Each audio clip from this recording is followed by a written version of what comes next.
Siglo XIX. La máquina. En el siglo XIX, el siglo de la máquina, la tecnología e ideología occidentales amenazan con apoderarse del mundo.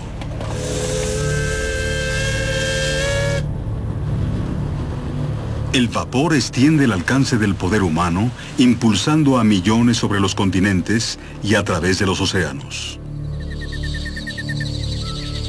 La teoría de la evolución de Charles Darwin desafía las creencias religiosas.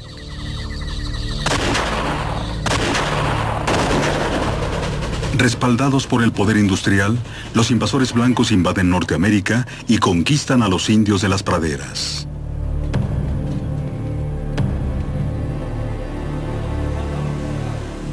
El opio conduce a la guerra en China,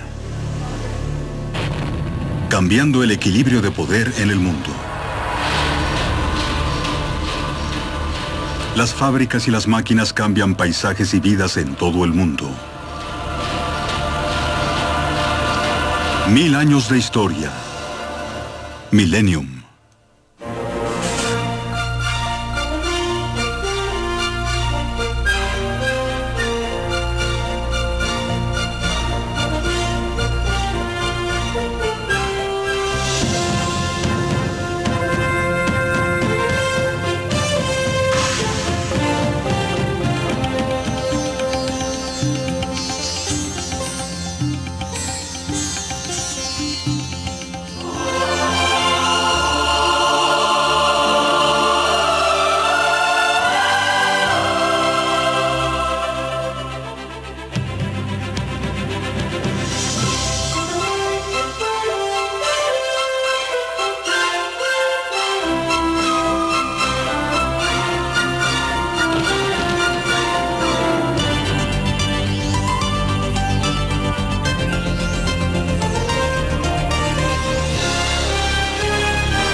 Gran Bretaña.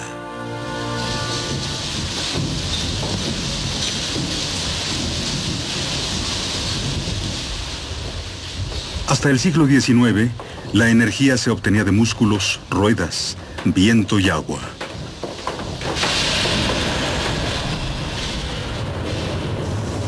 Entonces, en Gran Bretaña, una nueva fuerza fue obtenida de la naturaleza: la energía del vapor. Podemos cabalmente considerar al motor de vapor como la máquina más noble que ha inventado el hombre. El orgullo del maquinista, la admiración del filósofo. Ingenieros e inventores se convirtieron en héroes. Los edificios que alojaban la maquinaria eran como templos para la nueva era.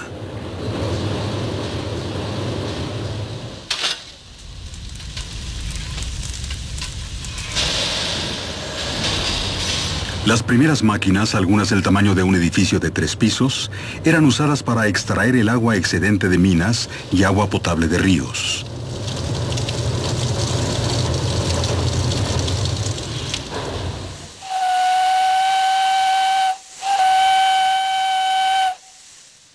La ambición de todos los ingenieros de vapor era conseguir la locomoción.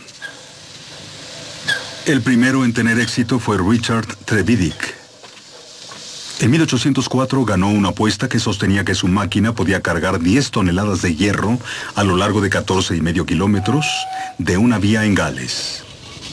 Un periódico local reportó: la nueva máquina de vapor inventada por el señor Trevithick demostró funcionar admirablemente. No se duda que la máquina será usada en miles de instancias no imaginadas aún.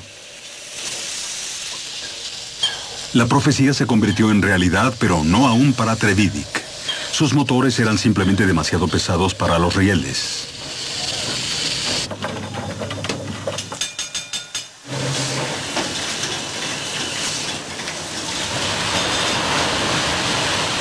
Al principio, el transporte impulsado por vapor funcionaba mejor en el agua.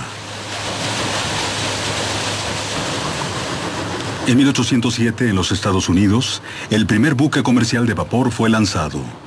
El Clermont tardó 32 horas en transportar a sus pasajeros 240 kilómetros río abajo, desde Albany hasta Nueva York.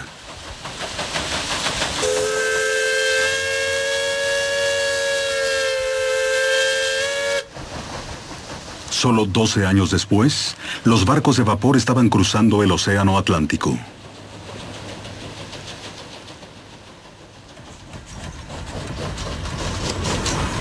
En Gran Bretaña, el invento de Trevithick fue gradualmente perfeccionado. En 1829, el cohete de George Stephenson alcanzó una velocidad de 56 kilómetros por hora. Una jovencita describió el viaje.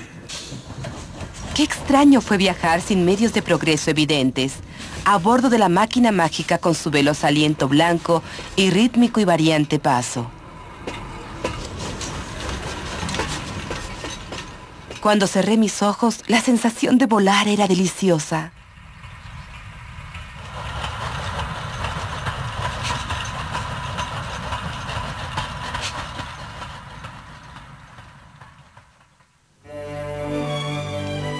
El romance del vapor inspiró al arte. J.M.W. Turner pintó lluvia, vapor y velocidad.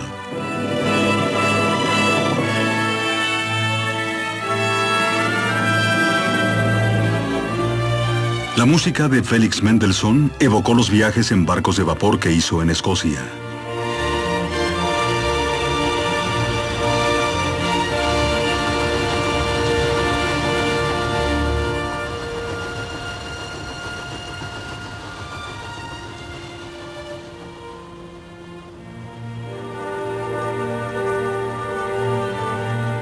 Uno de los primeros escritores en describir el cruce del Atlántico fue Charles Dickens. Miramos asombrados con aprehensión un largo y estrecho piso, no diferente a una casa gigante, por encima del cual un estante, sujeto al techo y cargado de copas, insinuaba lúgubremente mares que se balanceaban y clima tormentoso.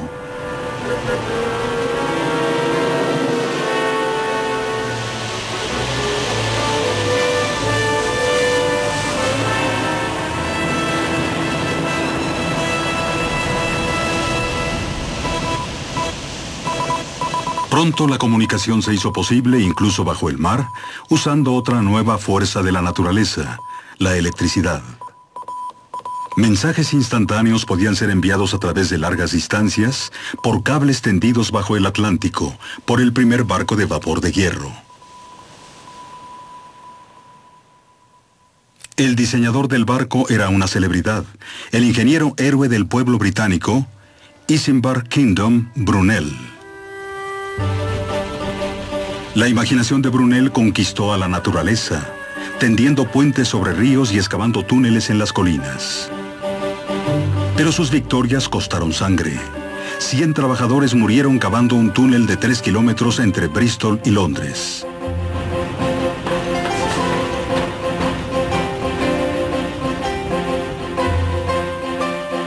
Para 1850, las rutas de ferrocarriles y barcos de vapor rodeaban la Tierra. Los barcos ya no dependían de los vientos y las corrientes del océano. La migración de pueblos en escala masiva era ahora posible. Los continentes podían ser cruzados en días en lugar de semanas.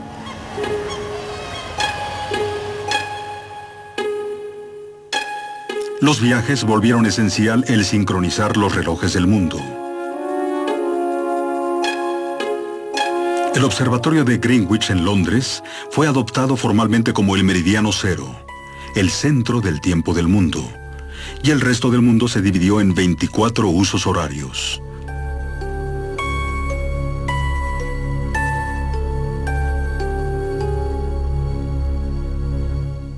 Todo esto hizo posible los horarios turísticos recopilados por el primer agente de viajes del mundo. Thomas Cook e hijo, letra y música de Félix Vial. Excursiones Cook.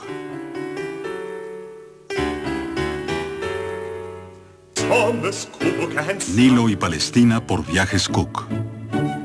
Predicador viajero, Thomas Cook comenzó su negocio en 1841. Inspirado por los nuevos ferrocarriles, organizó su primer viaje de partida y regreso en un día, un acontecimiento de abstinencia que involucraba un día de campo, una banda musical y un sermón contra los demonios de la bebida. En unas cuantas décadas estaba vendiendo más de 3 millones de boletos al año hacia destinos alrededor de todo el mundo, creando una de las primeras compañías multinacionales.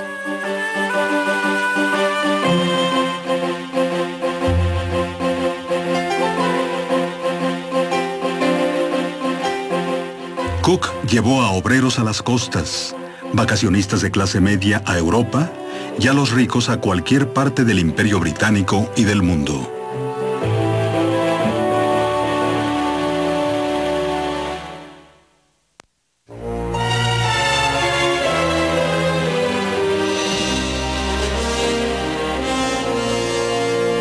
Inglaterra.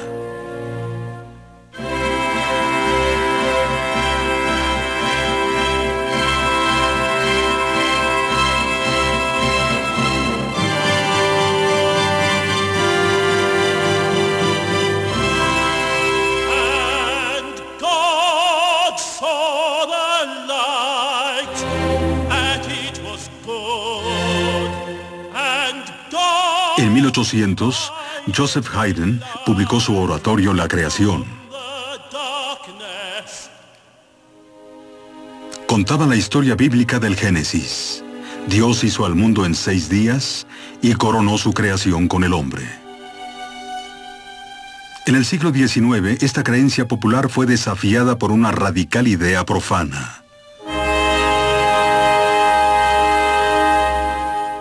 Fue desarrollada aquí, en una aldea inglesa, en el transcurso de una búsqueda de un nuevo entendimiento de la naturaleza. Los científicos ya sabían que el mundo era muy antiguo. Creían que los animales habían evolucionado de formas primitivas. Lo que no sabían era cómo.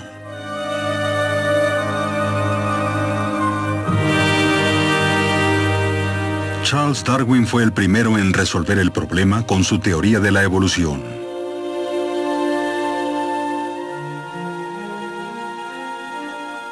Sus ideas surgieron cuando era un joven científico aficionado a bordo de una expedición científica alrededor del mundo para la Marina Real.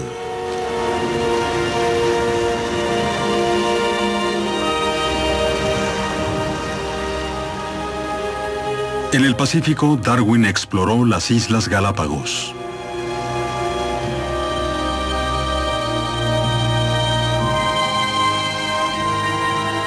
Jamás imaginé que las islas estarían tan diferentemente habitadas, templos llenados con la producción auténtica de Dios y la naturaleza. Estas especies en la estructura natural del archipiélago me llenaron de admiración.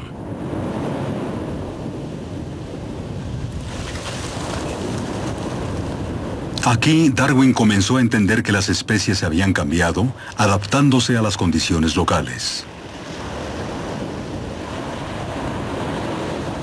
Parecemos estar cerca de resolver el misterio de misterios, la primera aparición de nuevos seres en la Tierra.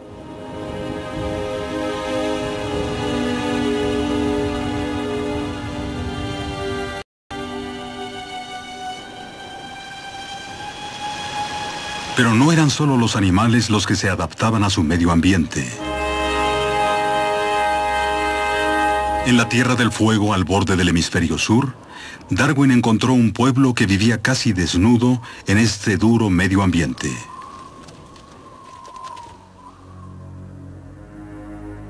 El hombre en su estado natural era tan bestial, tan vil, una abominable y desnuda cosa resollante. Aquí empezó a ver a los humanos como lo que son, simios bien adaptados.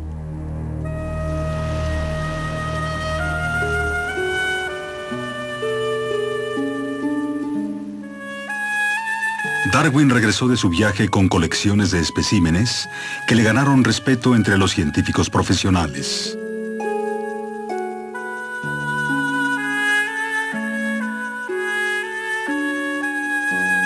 De vuelta en casa, continuó recopilando evidencias de cómo había evolucionado la vida y las analizó. Pero la tranquilidad de su vida en el campo ocultaba un caos emocional.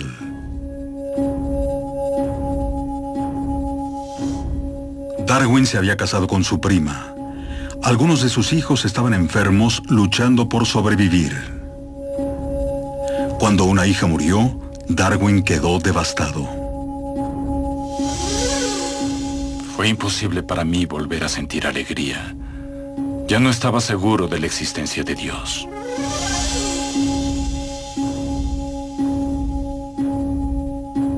Esto lo hizo considerar a su propia familia víctima de la naturaleza. Donde quiera que mirara, veía que lo que impulsó la evolución de las especies era la lucha por la supervivencia. La naturaleza es salvaje y la lucha debe ser ganada por el más fuerte.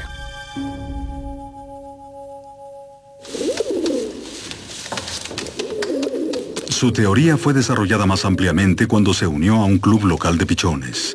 Aquí los creadores seleccionaban pájaros individuales y los hacían procrear para mejorar su velocidad, tamaño o belleza. Darwin observó que la misma naturaleza actuaba como el seleccionador supremo. Estos hechos me han convencido profundamente de que las especies han sido modificadas durante un largo curso de descendencia.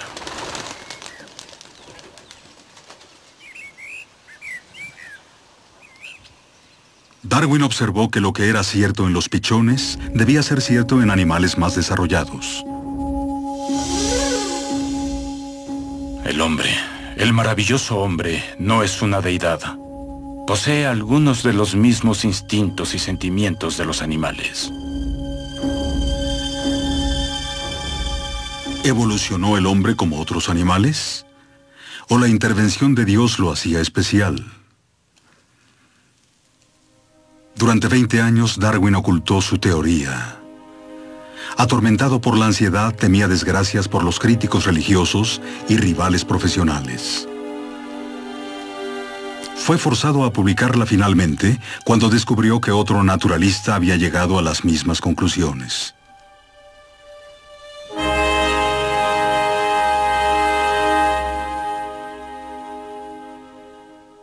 En El origen de las especies, fue publicado en 1859. Se agotó el primer día. El libro horrorizó a los dirigentes religiosos.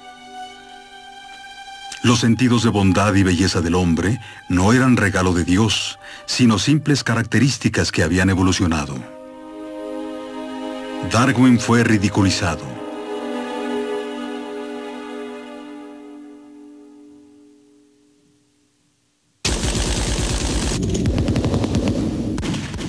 Pero algunos tomaron las ideas de Darwin y las aplicaron a las sociedades humanas. Si la agresión era natural, también lo era la guerra.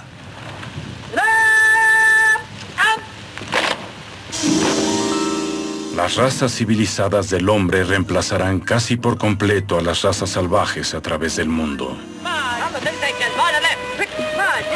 La teoría de Darwin fue robada por los imperialistas para darle substancia a un programa político.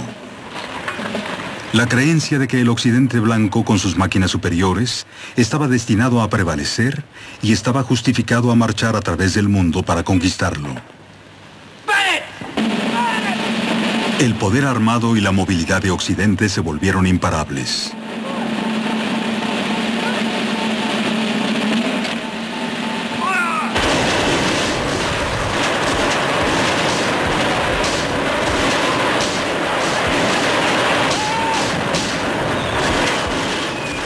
En ningún lugar fue vista con mayor claridad la dominación de Occidente que en África.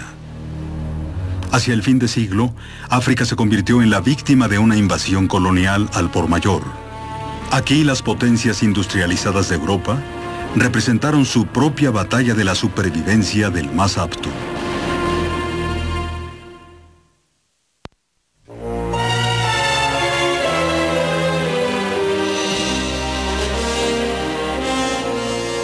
Norteamérica.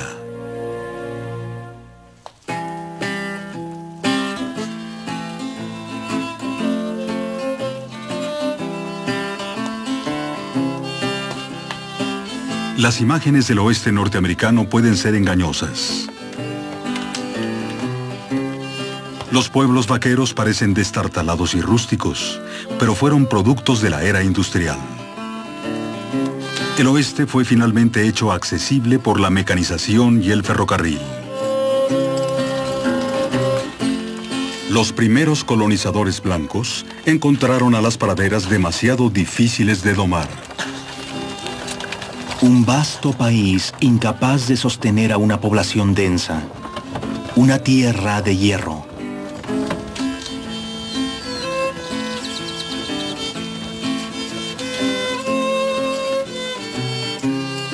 La propaganda bañó a las praderas con un fulgor religioso. Pero al principio era un espacio desocupado que debía cruzarse.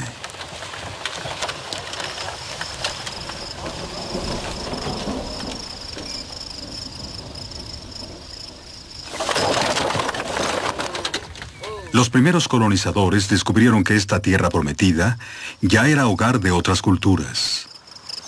Las llanuras sostenían a tribus de norteamericanos nativos que sobrevivían aquí con sus manadas de búfalos.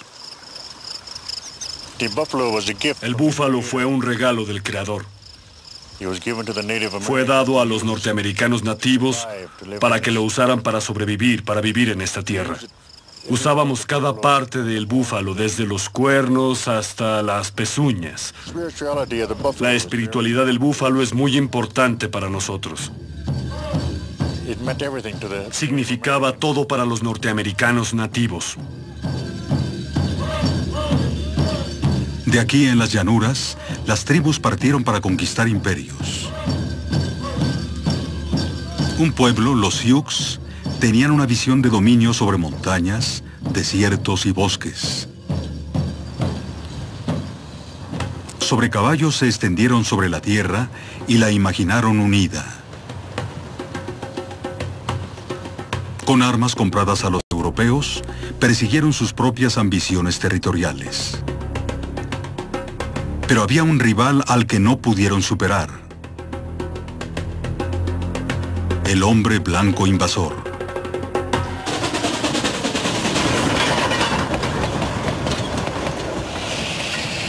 Con sus máquinas industrializadas, este nuevo enemigo le hizo la guerra a las culturas indígenas.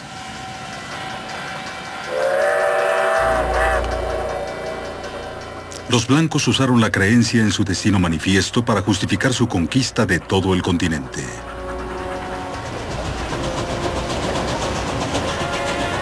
Millones de inmigrantes vinieron a América y cruzaron el país en recién construidas vías férreas tendidas por obreros chinos e irlandeses.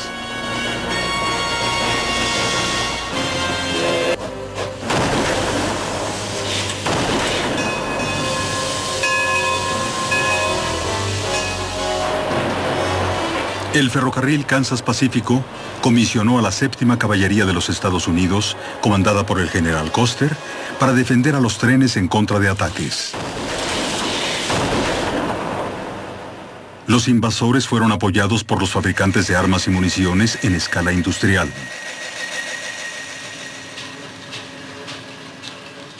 $2 millones de balas al día eran fabricadas tan solo por la fábrica Winchester. El ferrocarril también contrató a un joven explorador, William Cody, después conocido como Buffalo Bill, para matar búfalos para alimentar a sus obreros. El destino del pueblo de las llanuras estaba directamente ligado con el del búfalo. Las tribus cazaban para cubrir sus necesidades. Un método tradicional era llevar a los búfalos hacia un acantilado. Pero para los colonizadores blancos, la masacre del búfalo se convirtió en un deporte y una forma de debilitar la supervivencia económica indígena. Después del asentamiento europeo, la población de búfalos cayó de un estimado de 60 millones a menos de 1 millar.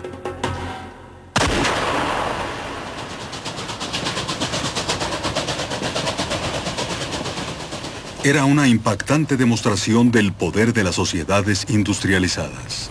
La ecología de las praderas fue transformada y su pueblo desplazado. El general William Sherman dijo en 1867: Mientras más veo a estos indios, más convencido estoy de que todos deben ser asesinados o mantenidos como una especie de mendigos.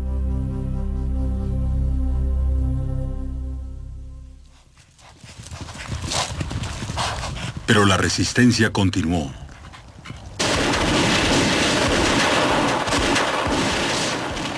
Una fuerza combinada de Sioux y Cheyenne aniquiló a la élite de la 7ª Caballería bajo el mando del general Custer en la batalla de Little Bighorn en 1876.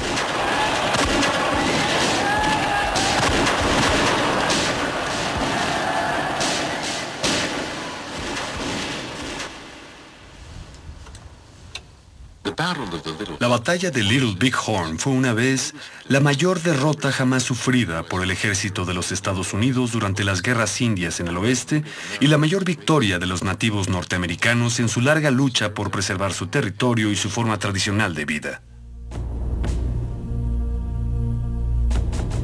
La victoria provocó represalias brutales.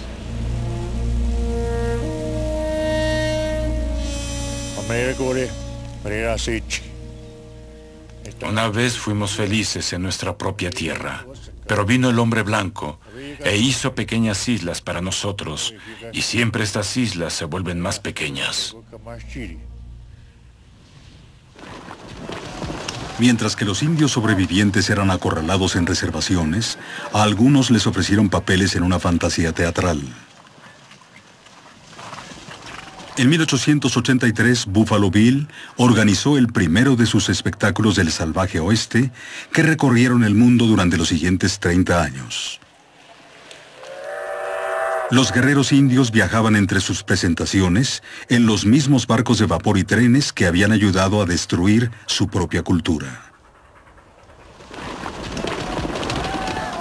Los participantes de una trágica historia revivían su experiencia en un espectáculo.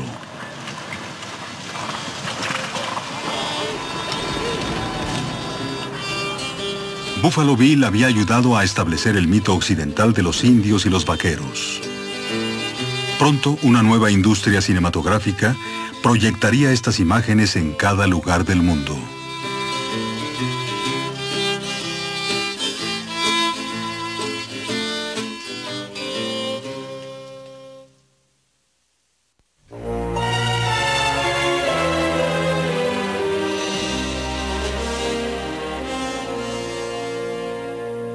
China.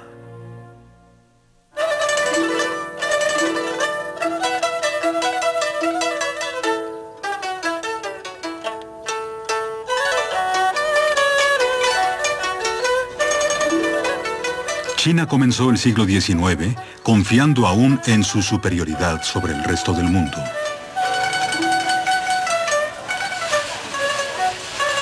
Su población alcanzó los 400 millones. Su imperio controlaba la economía más grande del mundo.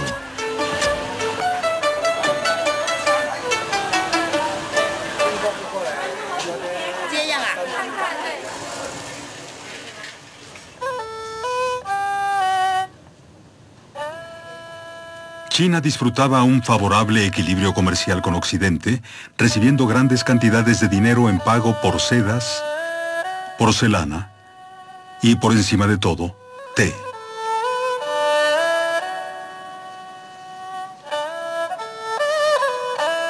Para 1800, los británicos consumían 10.000 toneladas de té al año.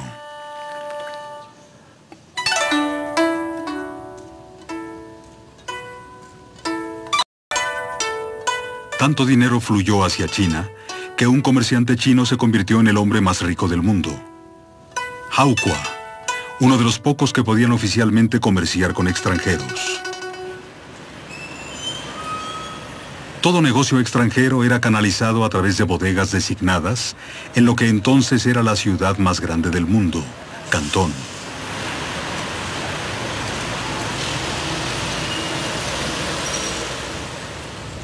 Pero ahora la antiquísima superioridad económica de Oriente estaba amenazada.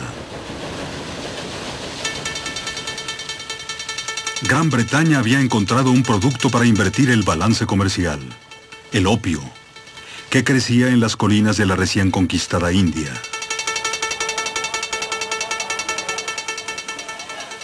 Los británicos invirtieron masivamente en la producción y distribución de la droga, cambiándola por el té de China.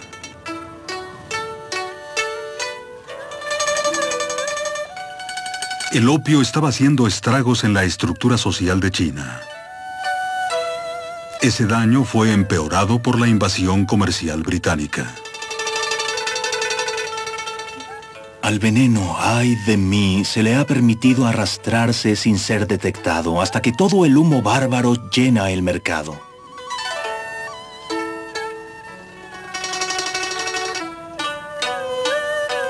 Los británicos embarcaron opio a la costa de China y por sus ríos penetraron en casi todas las arterias del país. La estabilidad de la sociedad china estaba amenazada. En 1839, el emperador nombró a Lin Zexu para detener el comercio.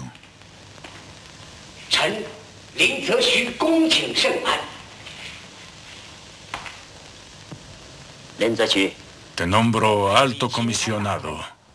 Dirígete a Cantón y detén el comercio de opio. Desempeña bien tus deberes.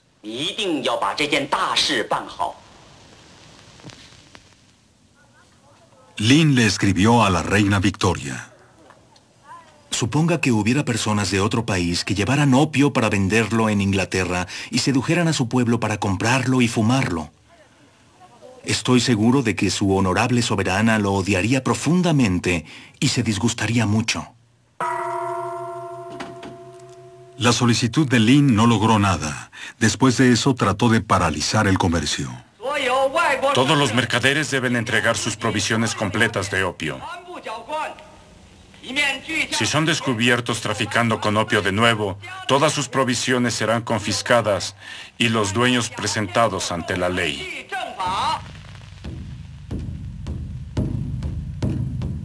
Tomó a 350 mercaderes británicos en custodia y les ordenó que depositaran más de 20.000 cofres de opio cerca del templo de los tres Budas.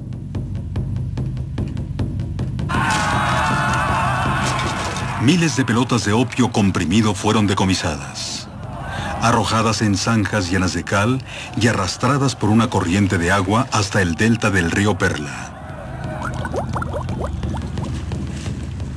Los británicos no respetarían nada excepto la fuerza.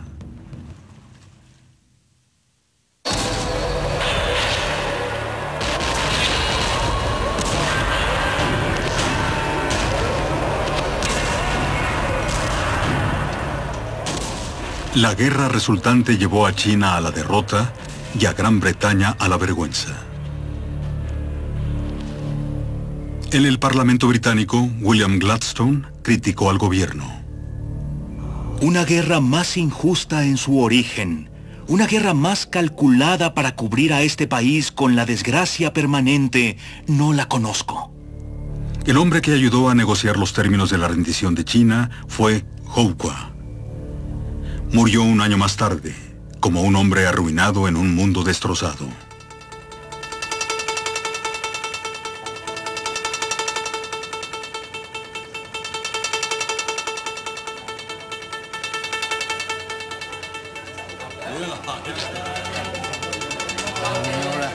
Realizadas a punta de pistola, las negociaciones del tratado eran un juego unilateral.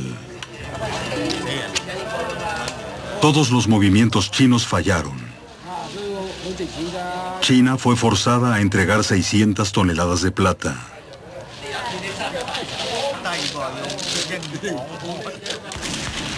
China tuvo que pagar por la guerra que Gran Bretaña había comenzado. 5 puertos chinos tuvieron que ser entregados a los extranjeros. Gran Bretaña obtuvo Hong Kong.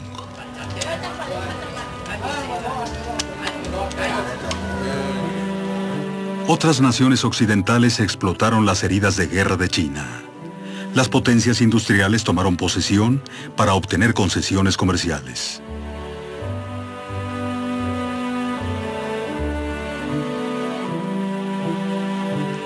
Después de la derrota, China fue invadida por las costumbres occidentales.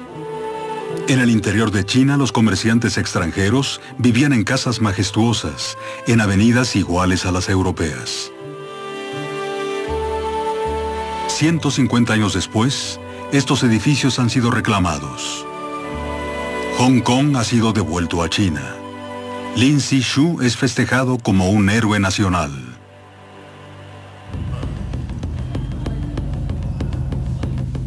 Y la guerra del opio se repite como un juego.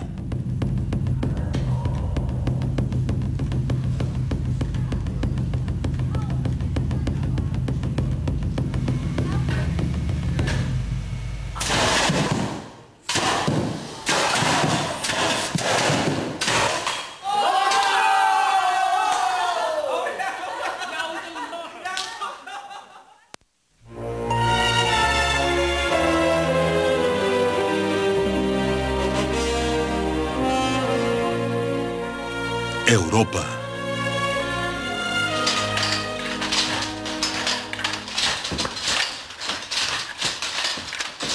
En la Gran Bretaña del siglo XIX, las vidas de los obreros fueron transformadas. El tejido ya no era realizado en casa, sino en fábricas, en máquinas aún operadas por manos y pies. Ahora el trabajo era controlado por un nuevo invento: tarjetas perforadas. Patrones de producción automatizada repetidos una y otra vez. Después llegó el vapor. Las condiciones fueron transformadas por implacables ruidos y peligros.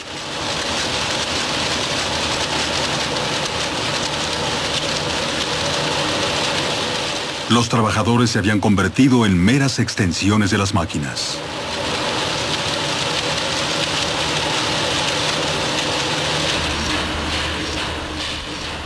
Mientras el motor funciona, las personas deben trabajar.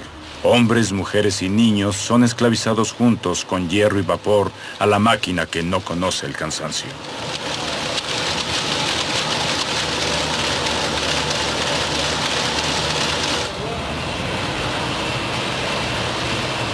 En todo lugar, extraordinaria inventiva contrastaba con opresivas condiciones de trabajo. Polvo y gases sofocaban las fábricas y envenenaban a los trabajadores.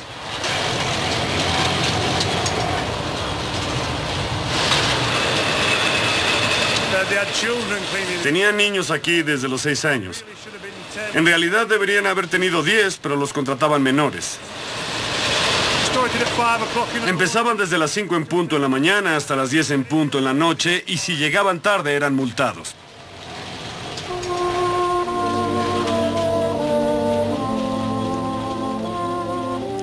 Lista de multas de la compañía Power Loom.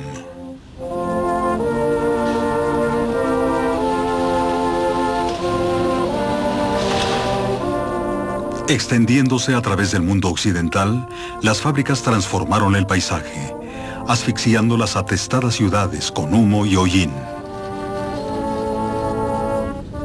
Los escritores describieron el efecto en Gran Bretaña.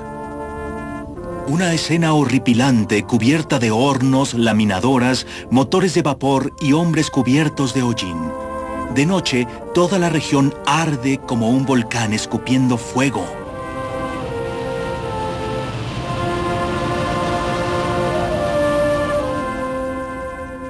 Las miserables moradas de los pobres están diseminadas al azar. De este fétido desagüe fluye el mayor torrente de industria humana para fertilizar al mundo entero. De esta sucia cloaca fluye oro puro.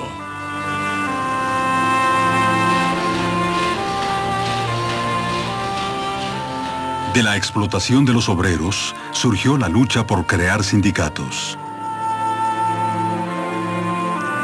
Estos ayudaron a obtener representación política y nuevos derechos para los hombres, mujeres y niños trabajadores. La unidad es fortaleza.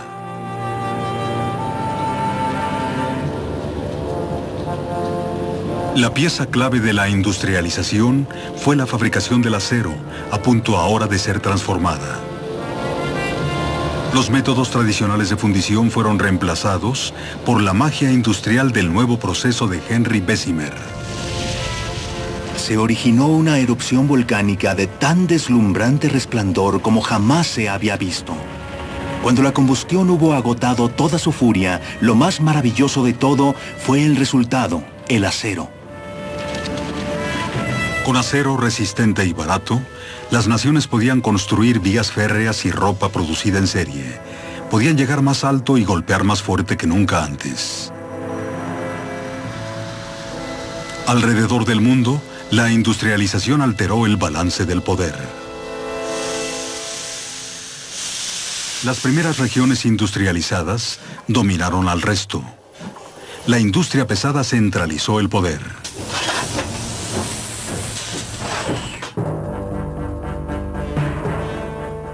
En la Guerra Civil Norteamericana, los estados industriales del norte vencieron al sur agrícola.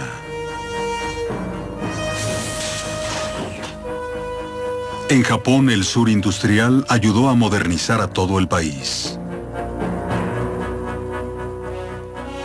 En 1875, un joven empresario japonés advirtió: necesitábamos industria para alcanzar la meta de convertirnos en una nación rica.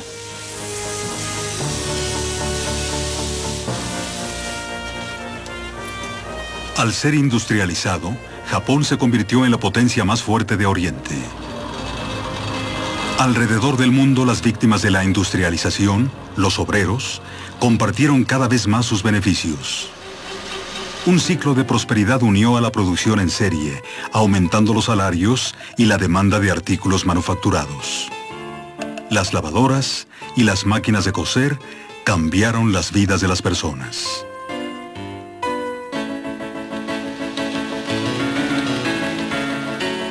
Llegó la Cámara para registrar el acelerado cambio social.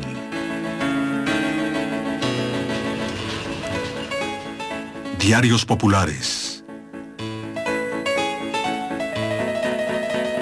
Anuncios de productos fabricados en serie.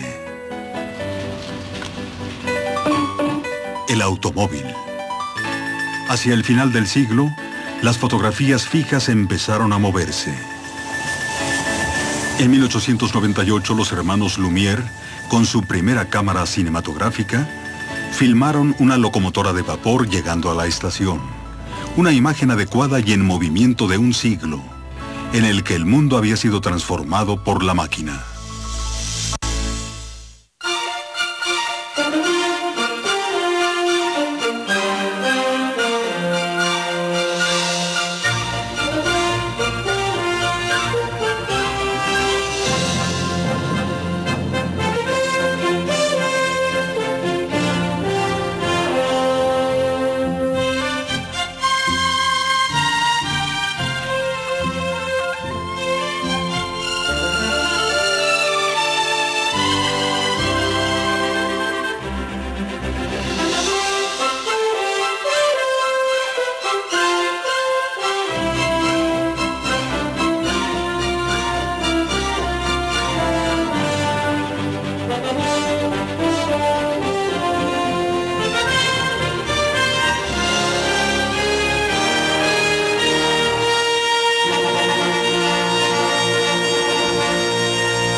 Señor Trevithick demostró funcionar admirablemente.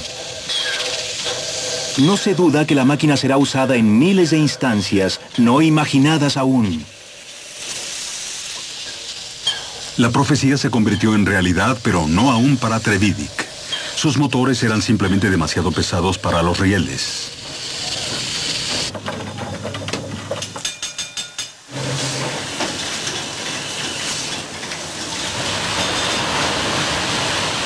Al principio, el transporte impulsado por vapor funcionaba mejor en el agua. En 1807, en los Estados Unidos, el primer buque comercial de vapor fue lanzado. El Clermont tardó 32 horas en transportar a sus pasajeros 240 kilómetros río abajo, desde Albany hasta Nueva York.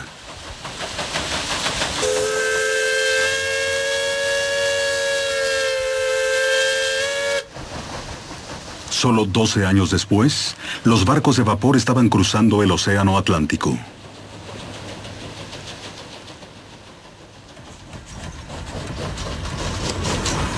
En Gran Bretaña, el invento de Trevithick fue gradualmente perfeccionado.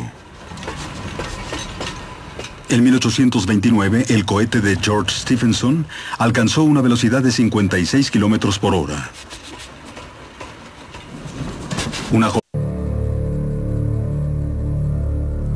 Siglo XIX. La máquina. En el siglo XIX, el siglo de la máquina, la tecnología e ideología occidentales amenazan con apoderarse del mundo.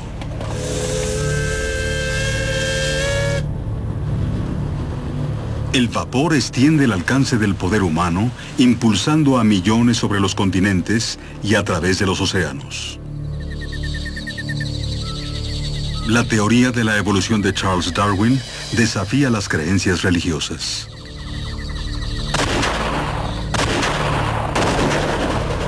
Respaldados por el poder industrial, los invasores blancos invaden Norteamérica y conquistan a los indios de las praderas.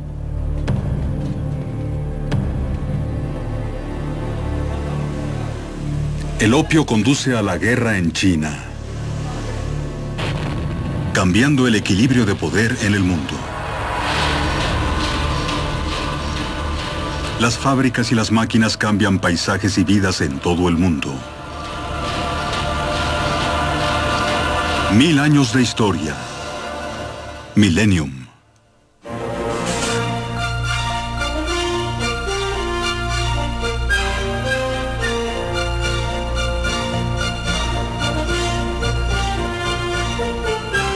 La jovencita describió el viaje. Qué extraño fue viajar sin medios de progreso evidentes, a bordo de la máquina mágica con su veloz aliento blanco y rítmico y variante paso.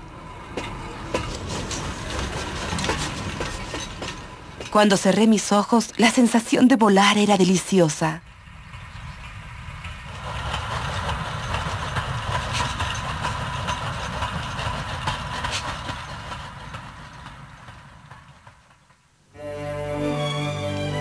El romance del vapor inspiró al arte.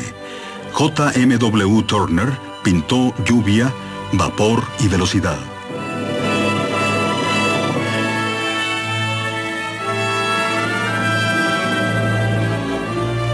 La música de Felix Mendelssohn evocó los viajes en barcos de vapor que hizo en Escocia.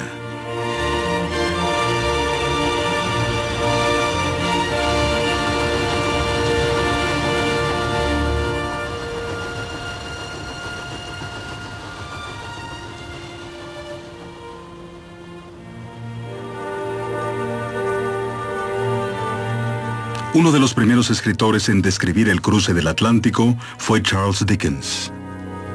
Miramos asombrados con aprehensión un largo y estrecho piso, no diferente a una casa gigante, por encima del cual un estante sujeto... Entonces, en Gran Bretaña, una nueva fuerza fue obtenida de la naturaleza. La energía del vapor. Podemos cabalmente considerar al motor de vapor como la máquina más noble que ha inventado el hombre. El orgullo del maquinista, la admiración del filósofo. Ingenieros e inventores se convirtieron en héroes. Los edificios que alojaban la maquinaria eran como templos para la nueva era.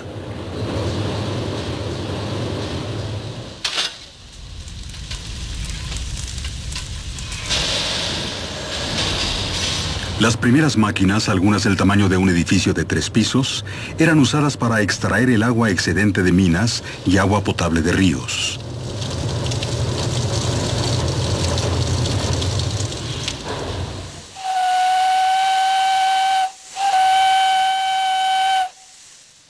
La ambición de todos los ingenieros de vapor era conseguir la locomoción. El primero en tener éxito fue Richard Trevithick. En 1804 ganó una apuesta que sostenía que su máquina podía cargar 10 toneladas de hierro a lo largo de 14,5 kilómetros de una vía en Gales. Un periódico local reportó: la nueva máquina de vapor inventada por el...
Gran Bretaña.